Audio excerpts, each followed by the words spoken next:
most people tend to develop poor breathing habits just from going through life in a stressed, uptight manner. Normal breathing for the average person involves chest breathing, where we're breathing in and I'm straightening up, breathing out and letting my chest fall. So you can see that in those two breathing positions, I'm constantly putting my back into flexion and extension, particularly that extension from that big, forceful breath in. Now you breathe in excess of 20,000 times a day. And when you're constantly doing that, breathing through your chest and letting your back extend and rock forward, what you're going to do is develop poor posture and create too much tension in that back, in that low back especially, where we tend to have a lot of pain as humans. So what we like to teach to get away from that habit is deep belly breathing, exclusively in and out of the nose. Now, a lot of people, myself included, have a lot of restrictions in their nose that makes breathing through the nose hard. And there's methods to find, there's methods out there that will help you clear that up. But establishing that nose breathing, what that does is forces your diaphragm, or this big muscle in your midsection that helps with breathing, to engage more. And so that allows you to take more air in and be more efficient in extracting the oxygen from the air that you do breathe in.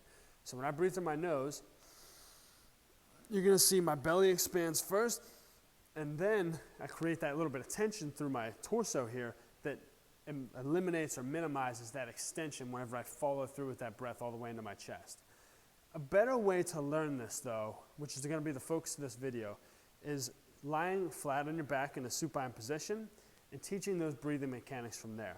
So I'm going to do that now. I'm going to drop down to my back.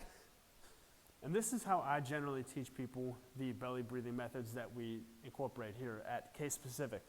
So I'm flat on my back. I'm going to keep my knees bent because that helps keep my hips in a neutral position here and not minimize this big arch in my low back.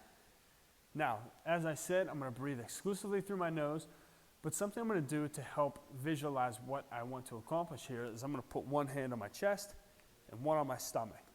And now when I do that and I start this breathing process, I'm going to focus on making this hand on my stomach rise first and rise faster than the one on my chest. So I want to see this come up and then follow through with this one before breathing everything out, again, through my nose. So if you watch here, I'm going to stop talking so I can breathe through the nose.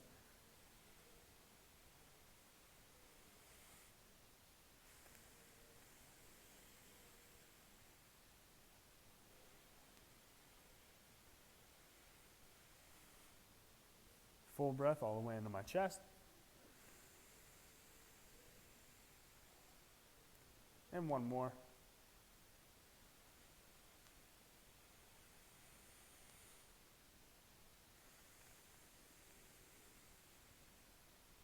So you can see when I do that belly hand is going to rise first. We're going to create that expansion the entire way around our midsection here initially.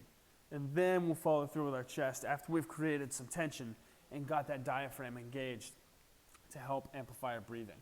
Now, as far as the nose breathing goes, not only does it help to actually activate your diaphragm and be more forceful and more deliberate on our breaths, but it also acts as a filter for the air that you're breathing in.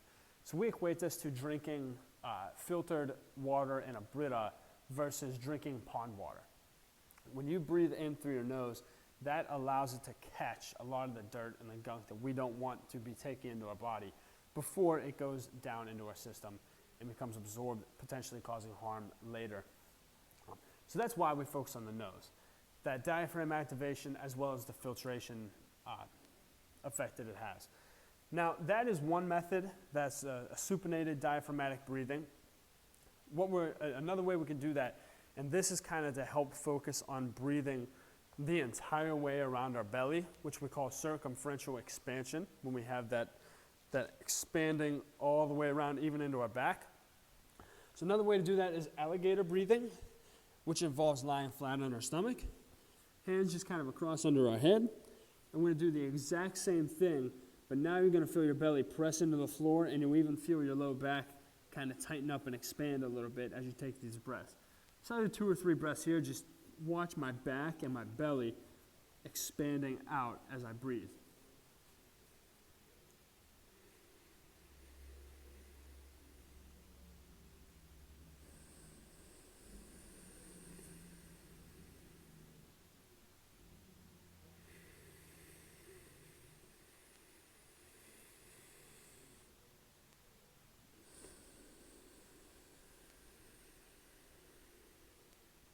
I'll do one more.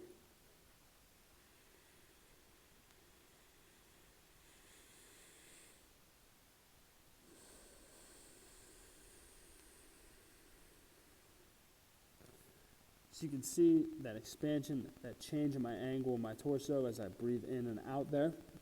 And I'm using the floor as kind of a cueing device to help feel and develop those motor patterns for breathing into our belly instead of our chest. For athletes in particular, this is going to be super important for getting your heart rate reduced after a heavy exertion, whether you're training in the gym, whether you're playing your sport. Forcing that nose breathing and that deep belly expansion, contraction is going to help return your body and your central nervous system to a recovery state, which is going to help amplify your performance and recover faster. So those are two examples of diaphragmatic breathing, both a supine and an alligator breathing example. I hope that you guys will use those and kind of start to develop that learning pattern and that breathing pattern to help boost your performance and your overall health.